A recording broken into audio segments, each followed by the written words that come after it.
Welcome to the Cuyahoga County Soldiers and Sailors Monument. We are a 128-year-old monument. We turned 129 on July 4th. We were dedicated July 4th, 1894. We are dedicated to the 9,000 names you'll see inside of men and women that served just from Cuyahoga County in the Civil War. The county at the time is 53,000, to give you an idea of what that means. The county, 53,000, you take out women, children, elderly, the infirm. You're talking just about every able-bodied man is serving in the Civil War during that period.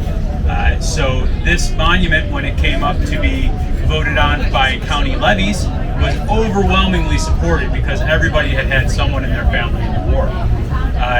We are going to give you a nice tour downstairs and a nice tour in the memorial room, so I'll talk a little bit about what's on the exterior. But as I was saying, we were dedicated in 1894. That means we were built in 1893-92. That means these tunnels are 1893. 1893, building codes are a little different. Also, this was never meant to be public. So in the 1950s, they cut this door in, and that's where we'll be entering these tunnels. It is cut at ceiling height. So you need to be able to duck down to get through there. You'll go down a short ramp, turn the corner, and go down a longer ramp. The longer ramp is the one that's going to be tricky for you because just before you get to there, you're going to go down that short ramp and you're going to say, "I did it, we're good," and you're going to stand straight up and boom, you're going to get smacked in the head because that's where the archway is. So that first archway is the one that's going to get you. So you got to be careful, make sure you duck down all the way down around until you're going down that second ramp. If you can get around there, if you can't, free ambulance ride. If you can, you'll be fine. That is by far the most difficult part of getting in, and I build it up just to kind of scare you a little bit, but it's all good. If you are claustrophobic and you get a little claustrophobic, remember, you're only in underground up to your hip. Everything else is above ground, where we have 5 feet above ground. So take a deep breath and just remember you're only up to underground up to your hip. So you're not even in a full basement. If that doesn't calm you down and you really need to get out of there, go out the last door you went through, whatever doorway it was, follow the blue arrows all the way out and it'll get you right out. So no problem there.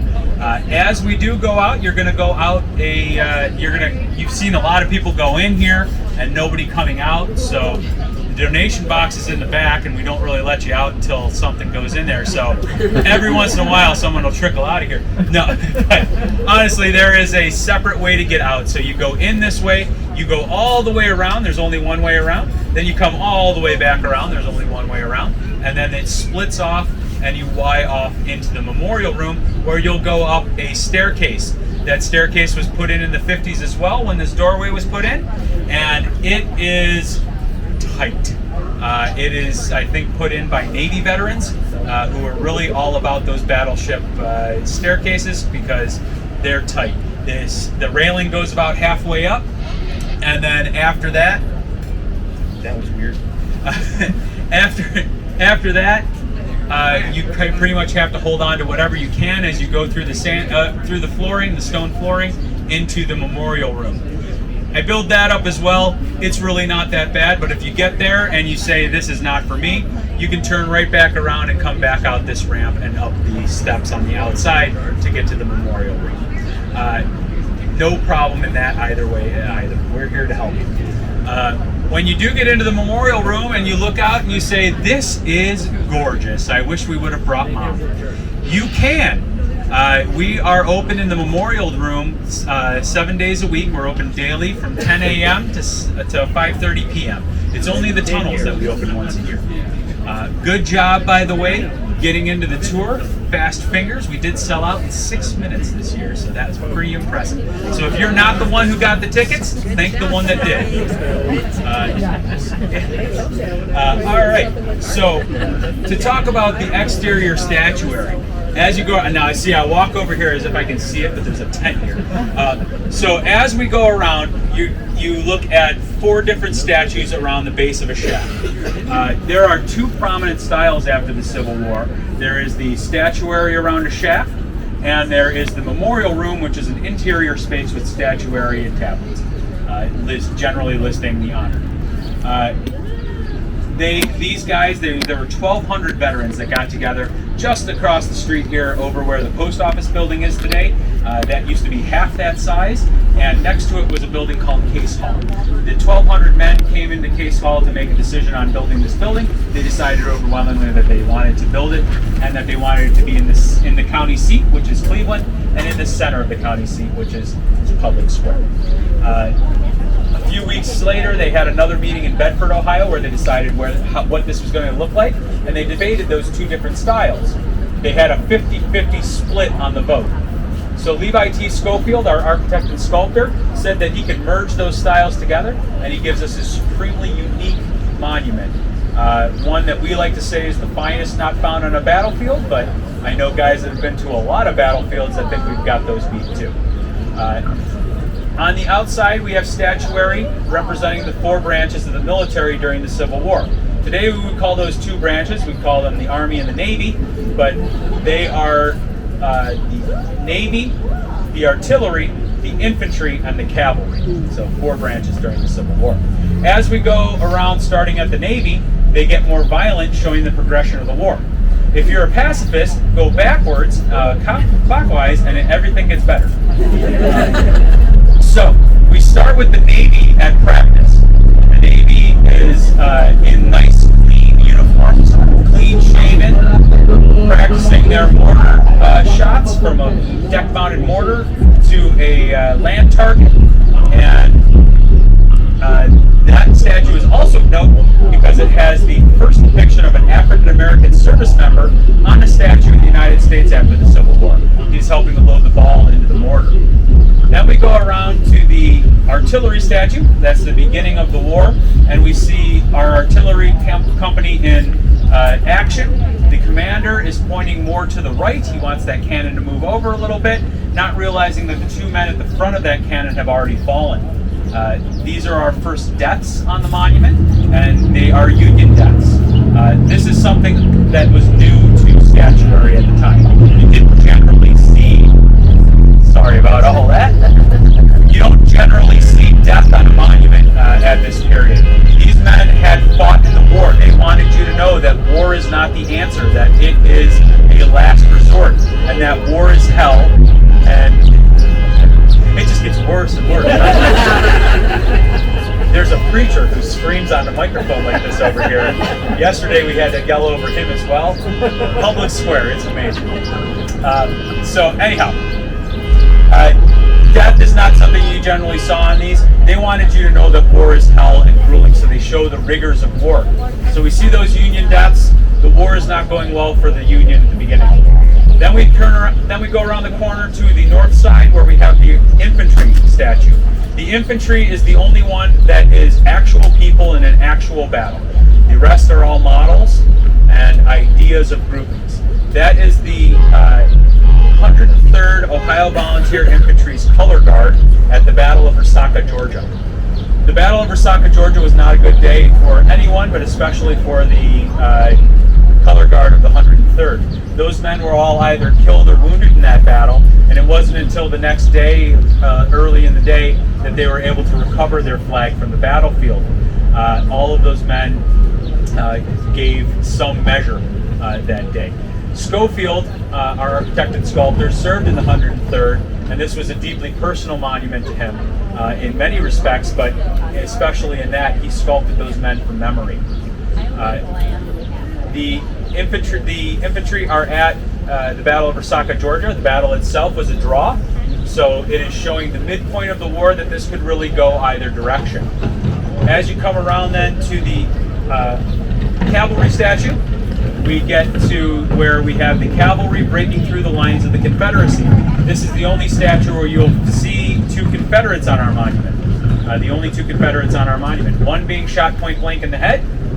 The other is an officer who is picking up their broken and torn standards.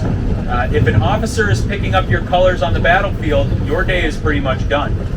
They are either trying to rally you for one last attempt or defense, or they are rallying the retreat.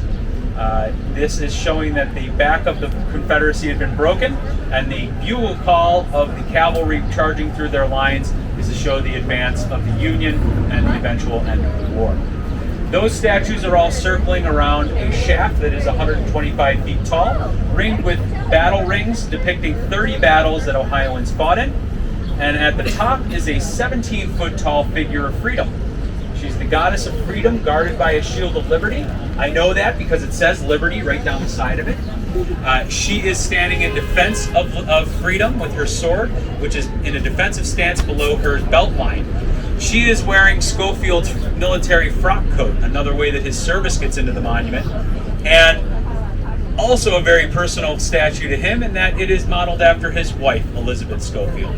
So he never had to buy another anniversary gift after that. But she is well deserving of that honor because she did the research on the 9,000 names. She came up with the initial 6,000 names, going to Columbus and by hand, going through muster cards and discharge papers in order to figure out who was from Cuyahoga County and then who was discharged properly, which are the two criteria to be on our walls.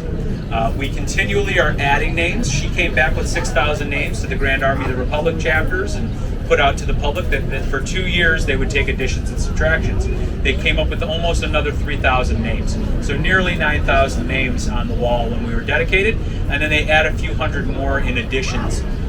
They are tucked in every nook and cranny, and we are continually researching today to see if there are more that are deserving.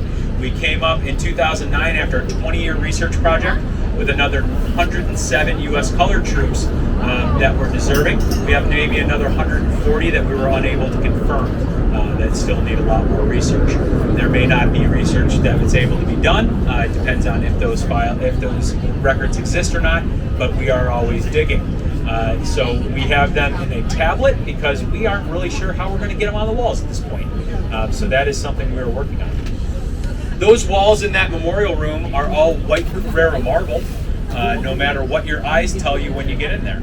It is gorgeously colored with jade green on the ceiling and burnt orange on the walls and tea stains, and the whole thing looks beautiful. It is all faux painted.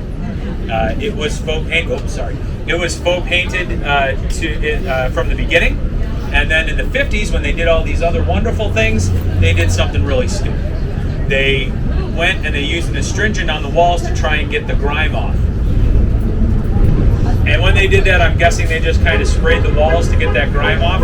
There was no air conditioning until 2009, so the only thing you could do is open the windows and doors and let the city flow through. So the walls were pretty grimy by that point. But they strip out all of that color. And we are very black and white for a very long time. It wasn't until 2009 when we do a major restoration where we put the color back into the walls. We identified that color by, if you've ever spilled wine onto a marble countertop, something like that, it's very porous. We were able at a molecular level to identify those pigments to determine where those colors would be, what those colors were, and where they would go back to through extensive research. So that project was amazing, and when you get into that memorial room, you will say, my goodness, this is beautiful. Let's all come back 10 to 5:30 daily. The only time we close is for Browns home games, and if you're coming down to the monument during a Browns home game, you really love paying for parking. So it is a mess down here. So that's why we close during those and a few holidays throughout the year. But a lot of holidays we are open. Can you hear him? He click-clacked on here, we didn't say anything. All right, so we're at the vamping part. All right, just kind of keep stretching this out. This is the beginning of our programming season. We start with tunnel tours this weekend, then we roll into 3 weeks of flower planting. On May 20th, we'll have our veterans. It's right here. We have our Veterans Mental Health Fair coming up here at the monument. Then we will have our Memorial Day ceremony, which is on traditional Memorial Day, May 30th, Tuesday, May 30th. And then we have another Civil War holiday, so Memorial Day, Civil War holiday. Then we have another Civil War holiday, our newest national holiday, Juneteenth, and we have programming throughout that weekend as well. So who's ready to go take a tunnel tour? All right. Good news is we're ready to go. Bad news, I'm taking you, so you got to keep listening to me. All right. Watch your head as you come down. Remember, it's that archway that's going to get you. So make sure you crouch down all the way around the corner. All right. You do really have to watch your head. Well, you go Oh, thanks. Like, Then you go middle, you know, you're the baby. Aww.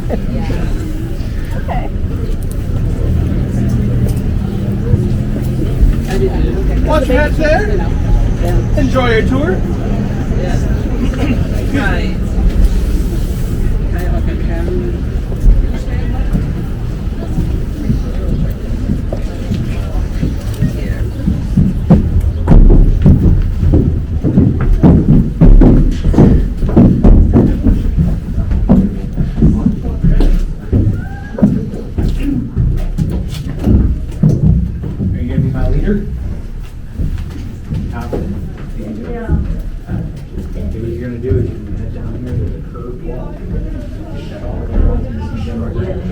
Pays off for you today. And go all the way down the end of the hallway and stop. See a doorway like this, you want to stop just before the light.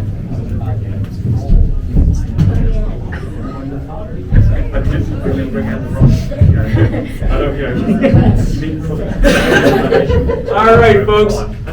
We are going to head into the tunnels here. We're going to go around this curved wall. When we get to General Grant, you're going to make a left through the doorway, and then we're going to filter into that chamber. We'll all go all the way in and filter along the walls. Just like in school, single file, get up against the wall, you'll be good to go, and I'll come in and I'll talk to everybody about it. Get as far in as you can. We might be a little crowded, but this group looks like it's just the right size. So we are going to head in, and our leader will take us there.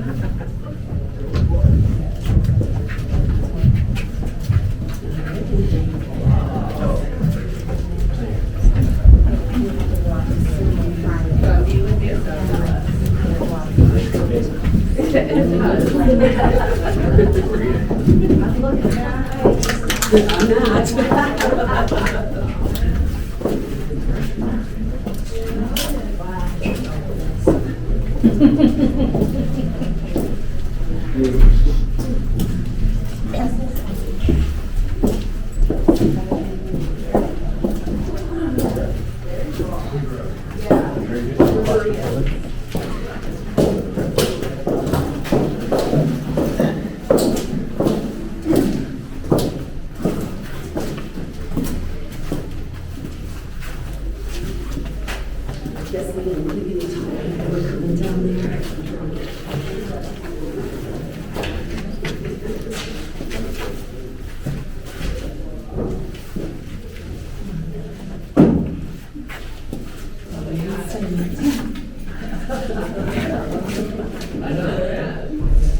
Yeah, right.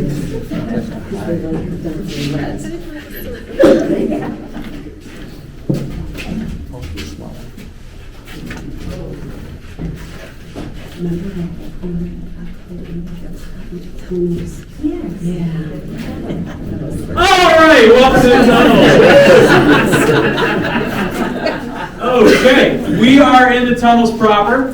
There are two styles of tunnels that you're going to go through today. This is the main one that we're going to do. These are the exterior tunnels, the outside tunnels. As we go around, we're going around the outside of the Memorial Room building.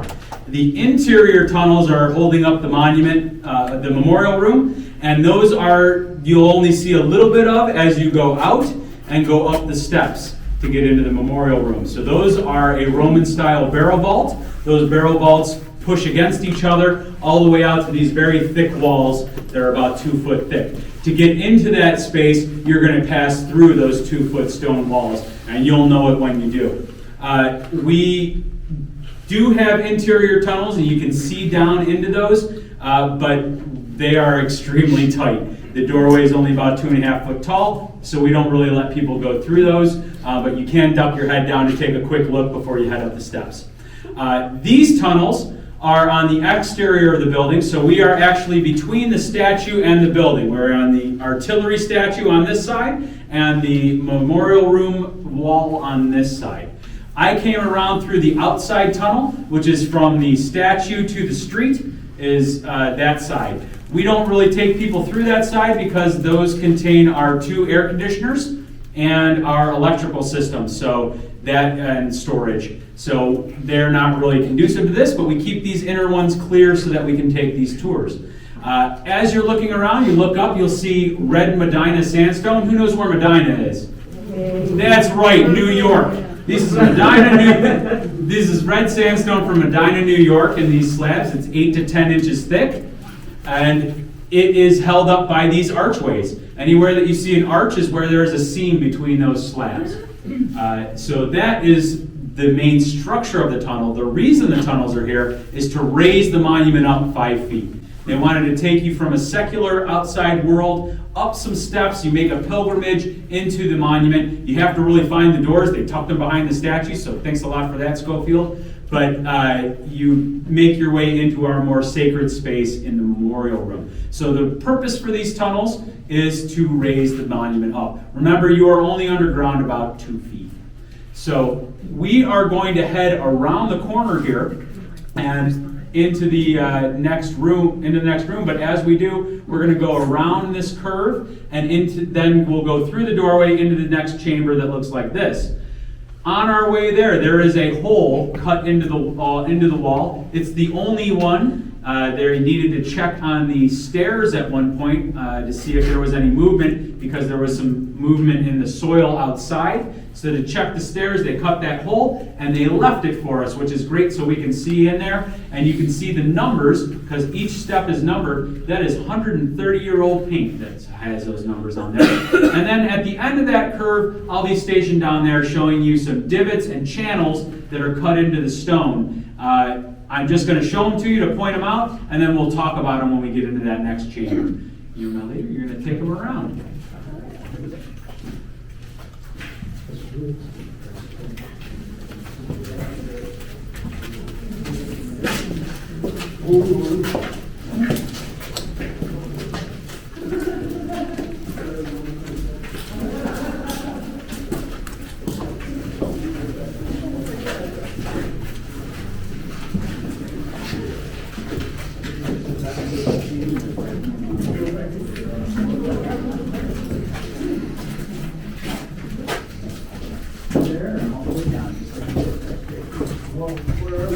I'm going to tell you all about them. Yep. So you'll have the channels and divots. I'm just pointing them out because this is the best place, but we'll talk about it.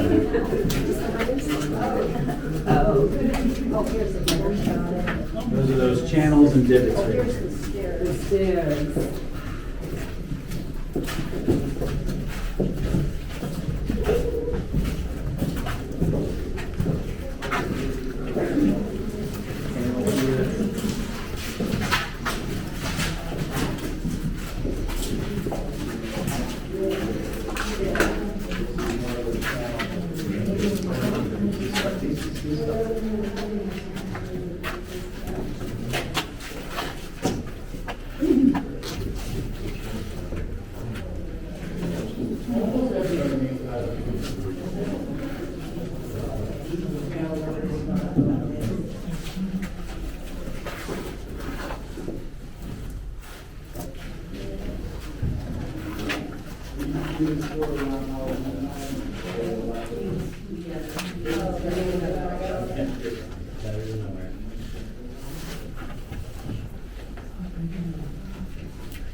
All right.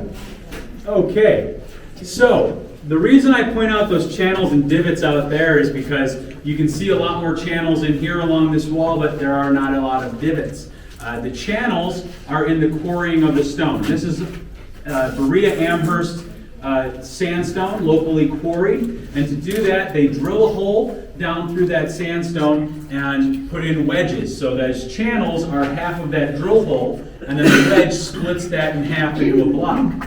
Once you have the blocks, you want to move it into position. You're going to use pincers, either with a horse and carriage or pincers to move them around, or a big steam-powered crane with a big pincer. Those need a place to grab onto. So if you just grab onto sandstone, it's soft, it'll rip right through. You need to be able to, that's what those divots are for, is to give handholds so that they can manipulate the stone into position. You'll see those all over down here because upstairs it's all nice and polished and smooth. Down here, not so much, so we get to see those construction marks.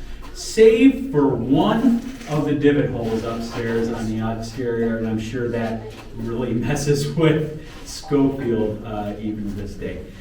Down at the end there, I'm going to have everybody take a look down before I turn on my light. There is a ladder to nowhere back in the corner there.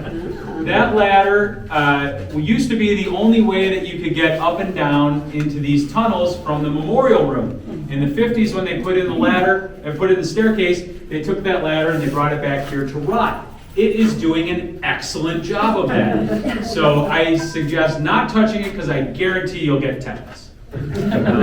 So it someday will be a pile of dust in the corner, so you guys are on a tour where we actually get to see it. As we go around to the next chamber, you're going to see something called efflorescence. That is the white that's coming out of the bricks. The best place to see it is on this next curve on your left-hand side, right when you go through this doorway. So I'll have a light shining on it. You can head down. Our leader's going to take us into the next chamber and do this exact same thing. You're doing a great job.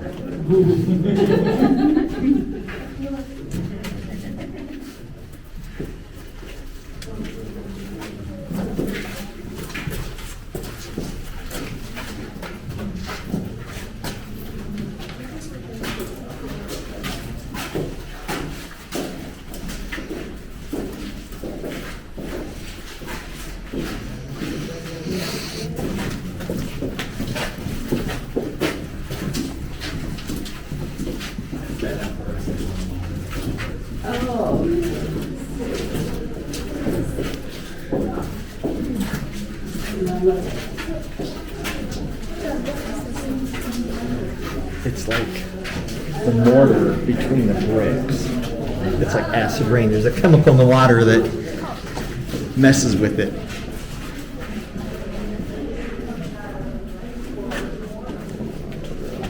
Yeah, it's a good question for him. Yeah, you always have questions.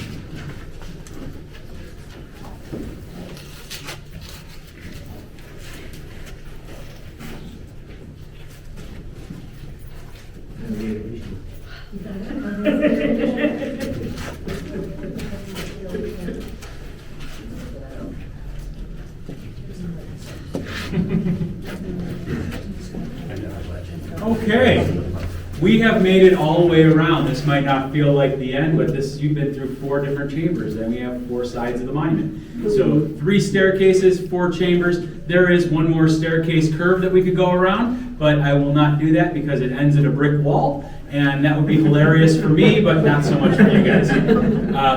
We are in the cavalry statue on this side and a memorial room on this side.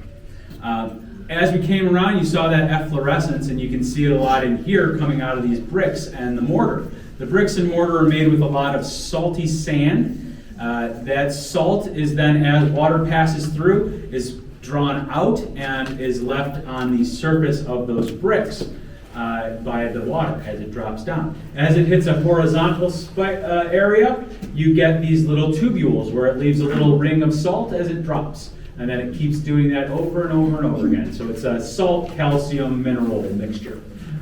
So it creates these little stalactites that you see. We have no stalagmites save for one. We have one stalagmite. It is that first short door that you went through. There is a little tubule that is making a little stalagmite on the ground. It's about this big. In about 200 years or so, I think we can get it to about here. So we're really excited for that. On the walls, there are some metal clips. There's a couple here, there, and especially in the corner back here, where you can see where the original electricity was run. The knob and tube electricity was pinned to the walls with those straps. The building was always electrified from the very beginning in the 1890s, including electric baseboard heat.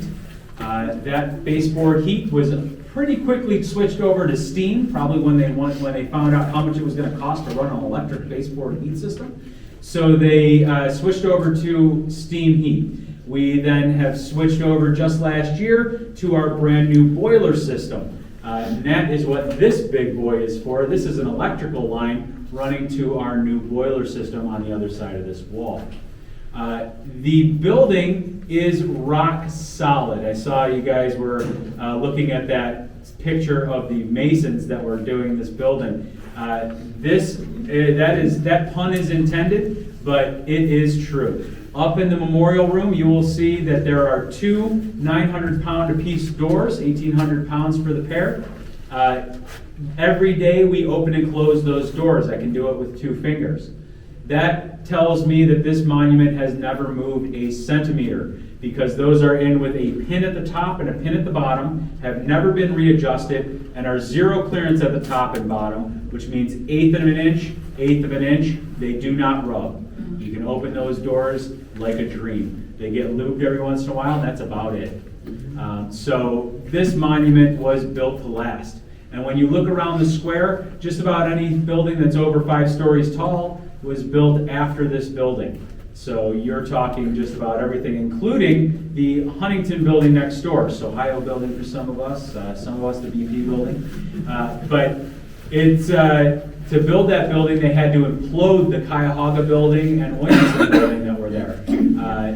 They did that in 1980, and it covered the city in dust, but this monument, while covered in dust, did not move, even though it had a front row seat. So pretty impressive structure, pretty impressive engineering feat. Does anybody have any questions before we head out? Yeah. This would be a good place to be in a tornado. It sure is. Is it, So it is it is. certified for a It is. So tornado in the shelter? 50s, they certified it as a tornado shelter and a bomb shelter, just in Yes. case the big one came. Bombs have changed a lot, so I don't know if I would trust that, but tornado shelter certainly. If there is a tornado in downtown Cleveland, it is likely the apocalypse. So you're probably going to find me huddled in a mass down here crying, but you're welcome to join me. Anybody else have any questions? It took about a year and a few months. So they started in December of 1892. And then 1893 they built it, and 1894 we opened July 4th, but that was a delay from when they actually finished the building so that they could have it on July 4th. That is not the entire story. The memorial room, they started working on those tablets and the sculpture in 1888. As I said outside, it was 1879 that they decided they were going to build this building, so that's 9 years before Schofield actually starts building out the sculpture. He started with small sculptures and then into bigger ones that were about table size, and then into the large sculptures we see up there. So it was a long process, but the actual building of the building took about a year and a half. Did Schofield design the building also? He did, soup to nuts. He was the architect and sculptor, so he did all of the design and all of the sculpture. He was the first and last hand. He had about 7 to 9 guys that were helping him with that sculpture. Is there anything else in Cleveland that he did? He did the Schofield building, has his name on it. It's down the street at the corner of 9th. It's a red building that sticks out just enough so that his office could look down the street to the monument. It was his architectural firm, but today it is the Kimpton Schofield Hotel. So he did that. Before building this building, he built a little place called the Mansfield Reformatory, in Mansfield, Ohio. If you're familiar with the movie Shawshank Redemption, that's the star of that movie. He was a pretty prolific architect, the first American Association of Architects Fellow from Cleveland. He designed his own mausoleum in Lakeview Cemetery, and he loaned it to the Garfield families for the president's body to lay until they could build his memorial in Lakeview Cemetery. His home still stands, and they are renovating it. He designed that as well. Yeah, he's all about civic buildings, though. Did some schools and other civic buildings. What's his educational background? Is he? So he started in college, I want to say Baldwin Wallace, but I'm not positive. But he starts in college and then the war breaks out, and he's a captain in the 103rd. He finishes the war in the engineering corps, and then after the war finishes up his schooling and starts his architectural firm, which his son would take over. He did give his time pro bono on this project. It was very personal to him, but his son and his company did get the contract, so they made a little bit of money. All right, well, we are just about out of time. They will talk to you a bunch more about all of this and answer any questions you have up in the memorial room. We are going to head right back out that door, follow those blue arrows all the way around until you get to that the staircase. One step of that staircase does not look like the others. That is one that has sparked all kinds of rumors about ghosts and whatnot, because one of our caretakers hit that step, it broke, he fell down to the end of the bottom of the steps, laid there the whole weekend. They thought he died. It hit the press. He did not. He survived. He was elderly though, so I don't know for how long, but he survived.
Right, yeah.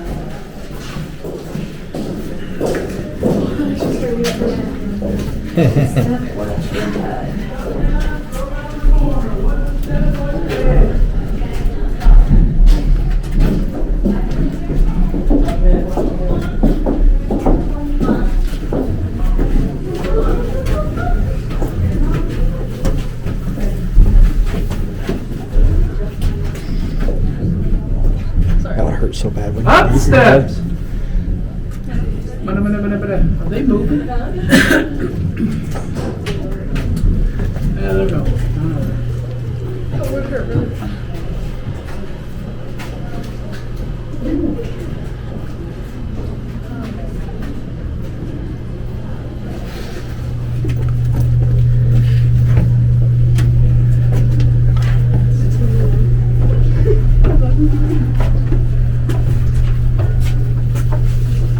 I know.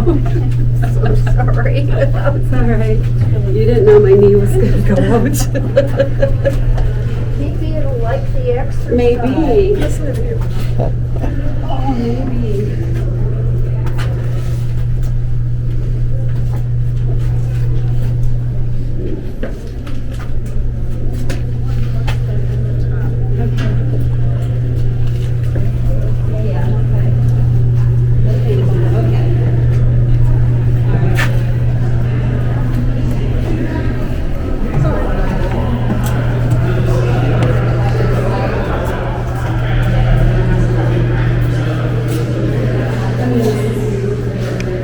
Are we done? Get some video of this. Yeah, yeah. Now you can say, because he built the thing at Lake Cemetery. Yeah. And the prison. So now you can say that. The same person who you already did videos on, right? And in Athens. That one in Athens So too. now you can say all the things you did videos on, he also did this. Right? Great point, You nice. should do that. Absolutely. This is so good. Like, this is such a spontaneous thing. That's so good. I know, that was so smart. Thank you. If you wouldn't have suggested it, I wouldn't have. You suggested it. Check it out.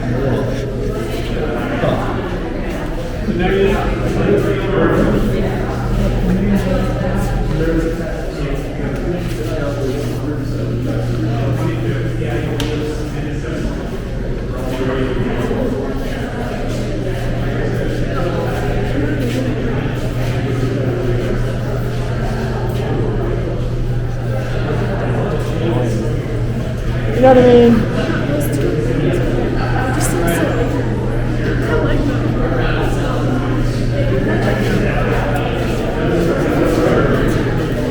Jeez. We have to do it tours today, so the blue tent, there might be some standby room. So we sold tickets in advance, but there might be room if you wanted to.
Because this is our most important piece. This is the only place in the world you will see this. And what it does is it captures the past, a moment in time, and the future. So the first thing I want to say is remember where we are. We're in Ohio, a state in which slavery has never been legal. Before there was a constitution, the Northwest Ordinance, which prohibited slavery in the Northwest Ordinance. This part of the state was settled out of Connecticut. Heavily abolitionist. And you'll find a lot of Irish names and a lot of German names who came. The Germans tended to come because they lost the revolution in the German states. So they tended to be more abolitionist. Not all, but as a group. And so this was a hotbed of abolition. And the men you see surrounding Lincoln, they include the soldiers and sailors with names on the wall. These guys are four Ohio politicians who are very strong abolitionists. So Chase, you may know about, he was Secretary of the Treasury under Lincoln, who then appoints him to become Chief Justice of the Supreme Court. He admits the first black voters to practice before the Supreme Court. Before that, he was governor of Ohio. He was called the Attorney General for Fugitive Slaves.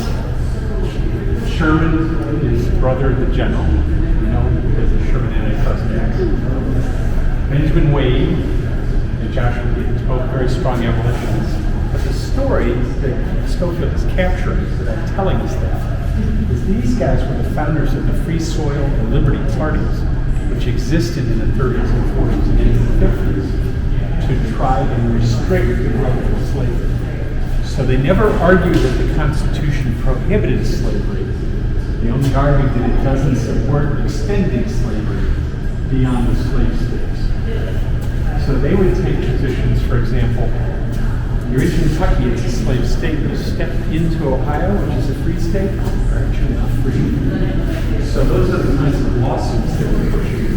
They tried to argue that, for example, if you went to a federal fort, even if it was in the middle of Virginia, it's a federal fort, the federal government should have the power to prohibit slavery. And then, of course, we all read about and learned about the whole fight over admission of states, right? If you're going to admit a free state, you better admit a slave state, otherwise the political power changes. And all of those compromises that we learned about during that time. It's these two parties that then merged, coalesced to become the Republican Party of Lincoln. So from that standpoint, that gets us to where Lincoln is, right? So here's Lincoln in 1863, and this has one black man symbolizing, right, the whole race that is freed by Lincoln with his Emancipation Proclamation. So that moment in time, if you're in a state in rebellion, you are now and henceforth free.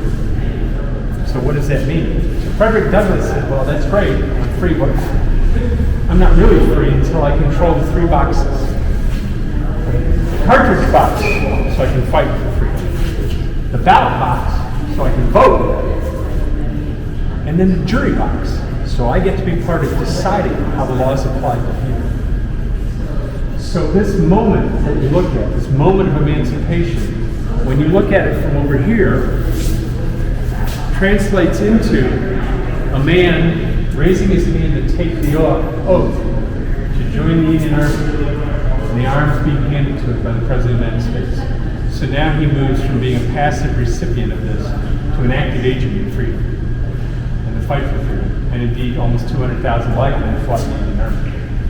So now, you got to think this is a man who created this in the 1880s and 90s to tell the story of the men on the wall. Now, it was a generation after the war. So in some measure, what he's trying to do is tell the story they wanted it to be told. This is the way we remember our narrative. We were fighting for this new birth of freedom. But it's an amazing piece of art to think that he can capture the history, the moment, and the transition forward. So now when you think about this room, this is the only place in the world where you'll see something like this.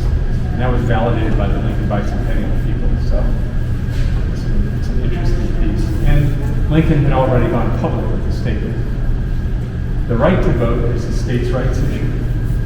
But if a man fights, the man ought to have the right to vote. So that's also sort of captured in this piece. The guys above him, high-ranking Ohioans. This guy McPherson, highest-ranking Union officer killed during the war. The guys outside of Atlanta trying to run away from people who were trying to shoot him. And the guy in the middle is State, who was Secretary of War.